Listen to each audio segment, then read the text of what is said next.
இல்லைங்க, நீங்க சொல்ற மாதிரியே பரிகாரம் பண்ணிடலாங்க. ஏன்னா பிள்ளைக்கு முன்னும் கல்யாணமாகாம இருக்குது, பையனுக்கு வேலை கிடைக்கல, ஊர்பட்ட கடன் ஆகி போச்சுங்க.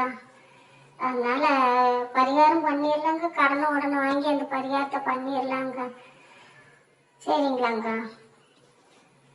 சரி பாருங்க எத்தனை ஆகுமோ சொல்லுங்க, பரிகாரத்தை பண்ணிடலாங்க. சரியான லூஸ் பொம்பளையா இருக்குத.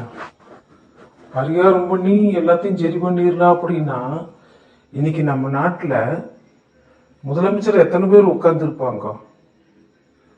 இந்த மாதிரி லூசு இருக்கிற வரைக்கும் பரிகாரம் பரிகாரம் பரிகாரம்னு சொல்லி காசை புடுங்கிட்டு அவன் கஷ்டத்தை தீர்த்துக்கிட்டு போயிட்டே இருப்பான். இவங்க கடனாளியாയി உட்கார வேண்டியத. அதெல்லாம் நேரம் ஒரு நேரம் மோசமா இருக்கிறத, ஒரு நேரம் இதா இருக்கிறத.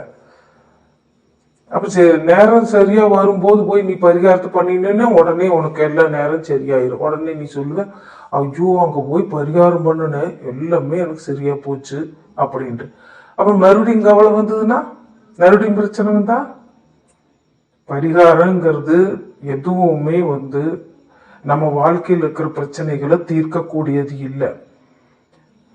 அந்தந்த நேரத்துல என்ன நடக்குமோ அது நடக்குது. அதன் மூலம் நம்ம என்ன கத்துக்கிறோம் அப்படிங்கறது தெரிஞ்சுக்கணும்.